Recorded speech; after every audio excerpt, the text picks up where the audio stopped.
Welcome guys. GK MCQs MK channel में आपका बहुत बहुत स्वागत है। सब्सक्राइब कीजिए जीके एमसीक्यूज एमके चैनल को और पाइए रोजाना फिजिक्स केमिस्ट्री बायोलॉजी का multiple choice question. So guys, इसमें इंग्लिश और हिंदी दोनों लैंग्वेज आपके लिए दी हुई है, ठीक है। और यहाँ पर हम फिजिक्स केमिस्ट्री बायोलॉजी इनके कॉम्बिनेशन यानी कि इन सभी के इंपॉर्टेंट जो क्वेश्चन है, टॉप क्वेश्चन है, जो अच्छे क्वेश्चन है, ईजी भी है, हार्ड भी है, मिडल के भी है, सभी प्रकार के क्वेश्चन यहाँ पर हम डिस्कस करने वाले हैं, जो कि आपके entrance exam point of view से बहुत ही ज़्यादा इंपॉर्टेंट है। क्वेश्चन हम पढ़ते हैं, उसके बाद आंसर आपको चूज करना है और फिर इसका आंसर हम आपको बताएंगे, ठीक है। इससे आपका टेस्ट भी हो जाएगा, आपको जो लर्निंग है वो भी बढ़ेगी, ठीक है। और आपका जो प्रैक्टिस जिसको आप बोलते हो वो भी इंक्रीज होगी। देखो, दूरी की सबसे बड़ी इकाई क्या है? लार्जेस्ट यूनिट आपको बतानी है, डिस्टेंस ऑफ दूरी की, ठीक है। दूरी की सबसे बड़ी इकाई क्या है? पारसेक, प्रकाश वर्ष, खगोलीय इकाई या फिर माइक्रोन। दूरी की सबसे बड़ी इकाई, ऐसे क्वेश्चन वन लाइनर के क्वेश्चन काफ़ी बार पूछे जा चुके हैं, ठीक है। तो इनकी प्रैक्टिस हो जाए तो बेस्ट रहेगा आपके लिए। सो इसका राइट ऑप्शन है पारसेक। क्या है? पारसेक। दूरी की सबसे बड़ी इकाई क्या है? पारसेक। अगला क्वेश्चन है, इंपॉर्टेंट है सारे क्वेश्चन। चंद्रमा की सतह का मध्य दिन का तापमान है। चंद्रमा की सतह का मध्य दिन का तापमान कितना होता है guys? The mid day temperature of the surface of the moon, 40 degree centigrade, 70 degree centigrade या फिर 100 डिग्री सेंटीग्रेड या फिर 140 डिग्री सेंटीग्रेड। चंद्रमा की सतह का मध्य दिन का तापमान आपको बताना है। अब अगर आपने चंद्रमा के बारे में थोड़ी बहुत स्टडी की होगी या फिर आपने चैनल देखे होंगे डिस्कवरी वगैरह, ठीक है, अंतरिक्ष यात्री के बारे में थोड़ी बहुत आप इंटरेस्ट रखते होंगे तो इजीली आपको आ जाएगा। चूज कर लिया होगा आपने चंद्रमा की सतह का मध्य दिन का तापमान। इसका राइट ऑप्शन 100, ठीक है, 100 डिग्री सेंटीग्रेड, 100 डिग्री सेंटीग्रेड इसका राइट ऑप्शन हो जाएगा। सूर्य के प्रकाश मंडल में पाए जाने वाले गहरे पेच क्या कहलाते हैं? Dark patch found in photosphere of the sun in called. सूर्य के प्रकाश मंडल में पाए जाने वाले गहरे पेच क्या कहलाते हैं? वलय, दीप्तपुंज, सूर्य का धब्बा, ब्लैक होल। इसका राइट ऑप्शन हो जाएगा सूर्य का धब्बा। अगला क्वेश्चन, विषम को पहचाना है जो कि पेंड ऑड, माइक्रोन, मोल, प्रकाश वर्ष, एंगस्ट्रम। सो इसका राइट ऑप्शन हो जाएगा मोल। अगला क्वेश्चन, प्रकाश की तरंगदैर्घ्य को प्रदर्शित किया जाता है? माइक्रोन, फर्मी, एंगस्ट्रम, प्रकाश वर्ष। प्रकाश की तरंगदैर्घ्य को प्रदर्शित किया जाता है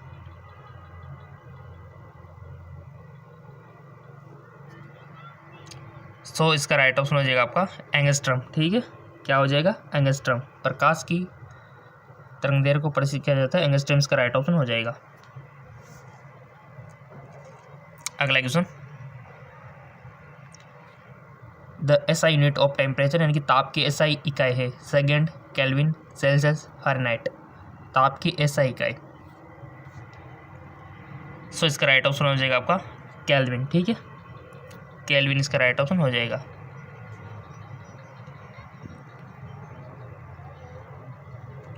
प्रकाश वर्ष का उपयोग क्या दर्शाने के लिए किया जाता है? लाइटर यूज एक्सप्रेस यानी कि प्रकाश वर्ष का उपयोग क्या दर्शाने के लिए किया जाता है? प्रकाश की तीव्रता, प्रकाश की चाल, समय, दूरी। राइट ऑप्शन दूरी। अगला क्वेश्चन, निम्न में से सबसे छोटी इकाई आपको बतानी है। Which of the following is smallest unit? Micron, Fermi, kilometre, millimetre. Right option is Fermi. अगला क्वेश्चन, 1 मीटर लंबाई में कितने जीवाणु होते हैं? देखिए यहाँ पर जो दिया हुआ है कि जीवाणु का आकार 1 माइक्रो है, 1 मीटर लंबाई में कितने जीवाणु होंगे? जीवाणु का आकार यहाँ पर दिया हुआ है, तो 1 मीटर लंबाई में कितने होंगे गाइस? बहुत अच्छा क्वेश्चन है।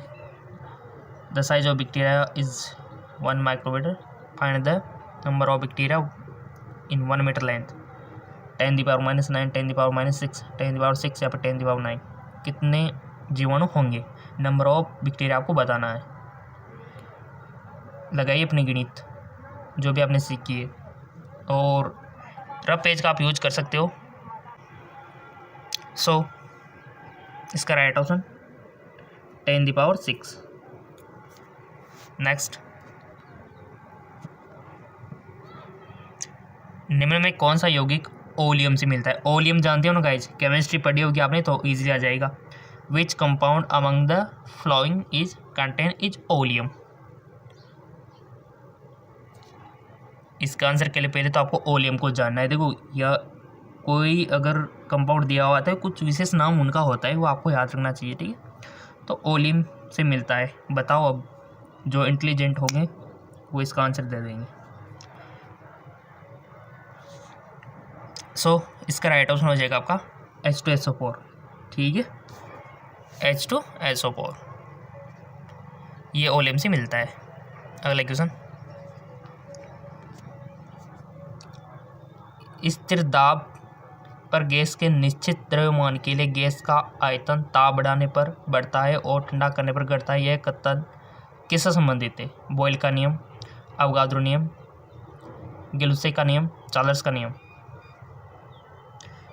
स्थिर दाब पर गैस के निश्चित द्रव्यमान के लिए गैस का आयतन ताप बढ़ाने पर बढ़ता है और ठंडा करने पर घटता है। यह कथन किससे संबंधित? बहुत अच्छा क्वेश्चन, रूल याद होंगे आपको, बॉयल के, अवगाद्रो के, गिलुसे के, चार्ल्स के, सब आपको आ जाएंगे। कहीं से भी क्वेश्चन पूछ लो, बट देखो नियम, इसके जो रूल्स है, इनके जो प्रिंसिपल है, इनकी जो थ्योरीज है, वो अगर आपको याद होगी ना तो आप कोई भी क्वेश्चन आ जाओ इजीली उसको कर पाओगे। सो इसका राइट ऑप्शन आपका हो जाएगा चार्ल्स का नियम, चार्ल्स का नियम। और बॉयल का नियम, अवगाद्रो नियम, इनको याद रखना गाइज, इनकी थ्योरी को। अगला क्वेश्चन है, निम्नलिखित में उभयधर्मी ऑक्साइड बताइए। आपके सामने ऑप्शन है sulphur dioxide, nitrogen dioxide, aluminium oxide, calcium oxide. निम्नलिखित में उभयधर्मी ऑक्साइड बताइए। और गाइज आपको पता होना चाहिए कि धातु के ऑक्साइड क्या होते हैं, अधातु के ऑक्साइड क्या होते हैं, उपधातु के ऑक्साइड क्या होते हैं, ये चीज़ आपको पता होनी चाहिए। अम्लीय होते हैं कि सारे होते हैं कि, ठीक है। सो निम्नलिखित में से आपको उभयधर्मी ऑक्साइड बताना है, और बहुत सारे तो ऑप्शन चूज भी कर लिया होगा क्योंकि आपको एग्जाम में इतना टाइम मिलने वाला नहीं है। सो आपकी हैबिट होनी चाहिए कि आप जैसे क्वेश्चन पढ़ो उसके बाद इमीडिएटली यहाँ पर जो ऑप्शन दिए हुए हैं उनमें से क्विकली आप वन ऑप्शन चूज कर लो। सो इसका राइट ऑप्शन हो जाएगा आपका एल्यूमिनियम ऑक्साइड एक उभयधर्मी ऑक्साइड है। एल्यूमिनियम ऑक्साइड एक उभयधर्मी ऑक्साइड है। चलो आगे, अगला क्वेश्चन, प्रोपेन के एक अणु में सहसंयोजक आबंध की संख्या है। The total number of covalent bond in A molecule of propane.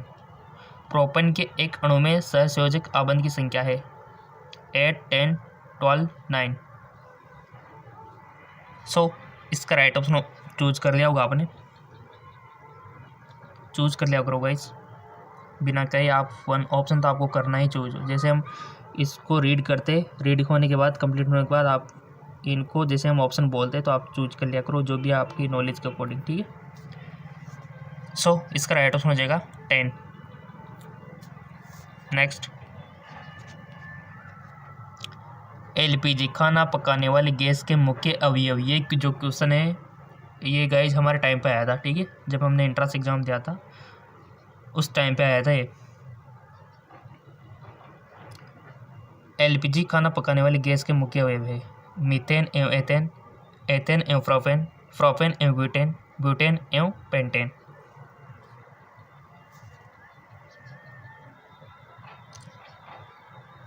खाना पकाने वाली गैस का मुख्य अवयव आपको बताना है, क्या होता है इसमें, चूज कीजिए।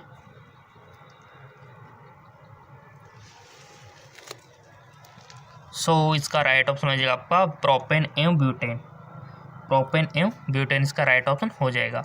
और गाइस इसमें गंध किसके कारण आती है? आपने जो अपने रसोई में आपने देखा होगा, किचन में जो आपके सिलेंडर होता है रसोई गैस, ठीक है, उसमें से ही गंध आती है, तो किसके कारण आती है?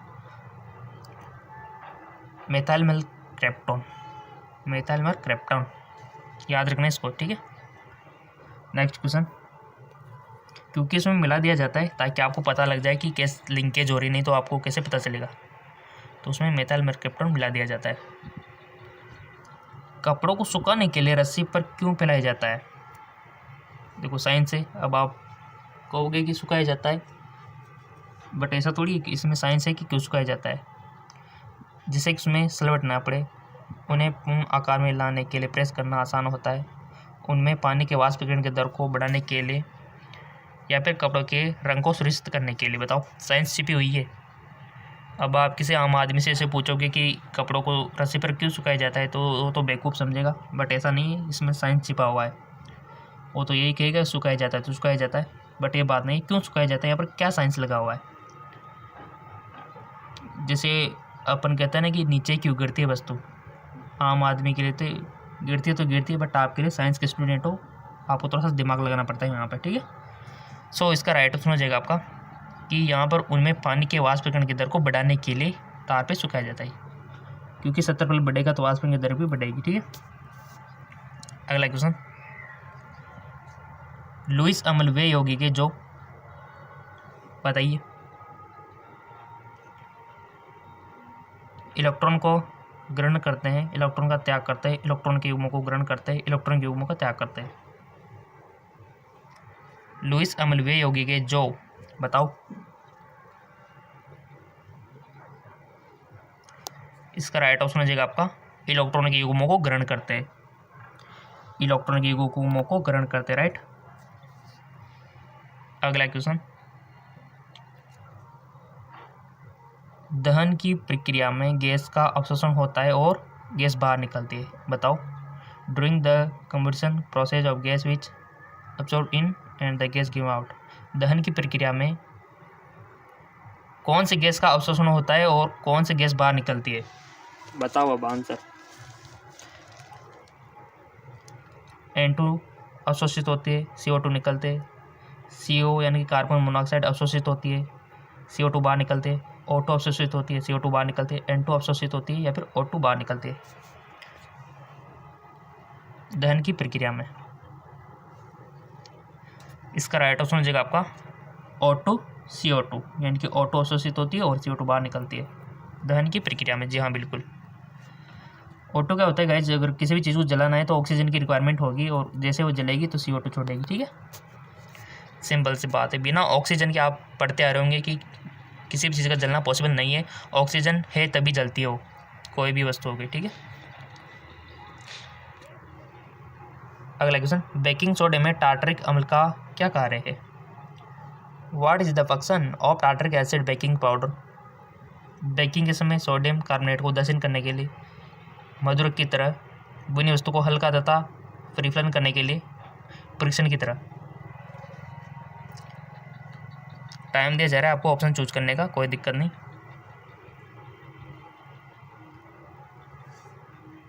कर लिया होगा। सो राइट ऑप्शन, बेकिंग के समय सोडियम कार्बोनेट को उदासीन करने के लिए, क्योंकि यहाँ पर सोडियम बाइकार्बोनेट क्या है, सार है, बेस है यानी कि, ठीक है। और यहाँ पर जो आपसे पूछा गया कि बेकिंग टार्टरिक अम्ल एसिड है, तो सार और अम्ल मिलकर उदासीन तो होंगे ही सही, ठीक है। और CO2 गैस उत्सर्जित करते आपने देखा होगा। निम्नलिखित भोज्य पदार्थों में से प्रोटीन स्रोत को पहचानना है। मक्का, पालक, मसूर की दाल, घी। अगर आपने प्रोटीन, कार्बोहाइड्रेट, वसा के सोर्स पढ़े होंगे तो इजीली आपको आ जाएंगे, और क्वेश्चन बनता है यहाँ से प्रोटीन के सोर्स कौन से, कार्बोहाइड्रेट के सोर्स कौन से, वसा के स्रोत कौन से, ठीक है, विटामिन वगैरह। तो प्रोटीन का सोर्स आपको पहचानना है। किस में होता है गाइस प्रोटीन? मक्के में, पालक में, मसूर की दाल में, घी में। बताओ किस में होता है?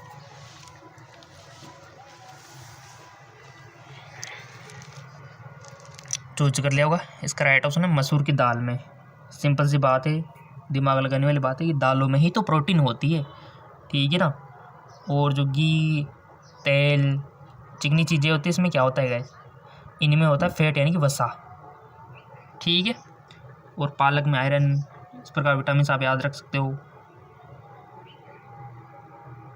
प्रोटीन, कार्बोहाइड्रेट में क्या आता है, मीठी चीज़ें, जैसे शुगर हो गया, गुड़ हो गया, ठीक है, जितनी भी मीठी चीज़ें ना वो आ जाएगी। तो यहाँ पर राइट ऑप्शन है दाल। और अगर आपसे पूछ लिया जाए कि सबसे ज़्यादा प्रोटीन किस में पाया जाता है, सो वो भी दालों में से ही है, और वह है आपका सोयाबीन, ठीक है, सोयाबीन में सबसे ज़्यादा प्रोटीन। चलो आगे।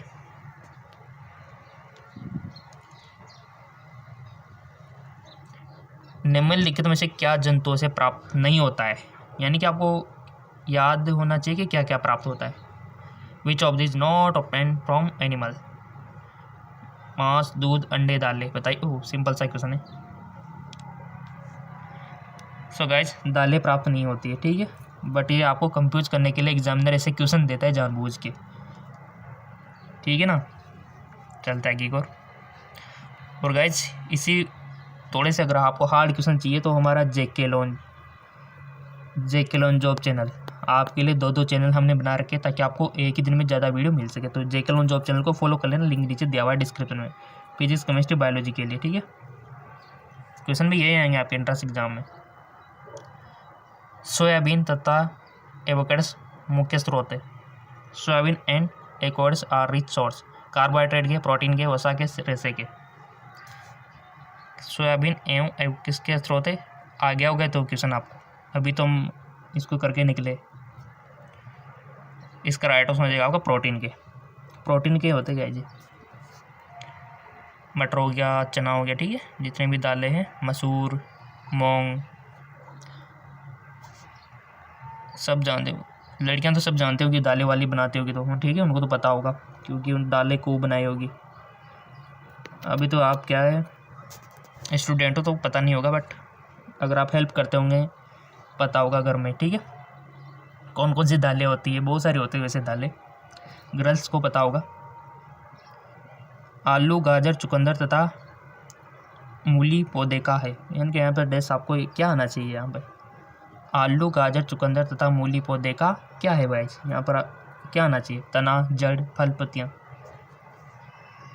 देखो कौन किसका रूपांतरण है ये याद रखना, जड़ का रूपांतरण क्या है, पत्तियों का क्या है, फूल का क्या है ना, कलियों का क्या है। आलू, गाजर, चुकंदर तथा मूली पौधे का है, सो गाइस वो है आपका जड़, ठीक है, जड़,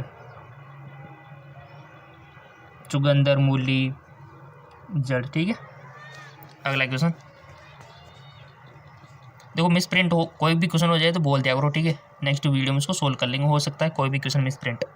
निम्नलिखित में से किसको लाल मांस में सम्मिलित नहीं किया जाता है, बकरी का, मुर्गी का, सूअर का, उपयोग में से कोई नहीं। सो राइट ऑप्शन हो जाएगा आपका मुर्गी का, ठीक है। अगला क्वेश्चन, नट का अच्छा स्रोत है, नट आर गुड सोर्स, प्रोटीन का, वसा का, ए और बी दोनों का, विटामिन का। नट आपने देखा होगा ना, खाने का आता है, ठीक है।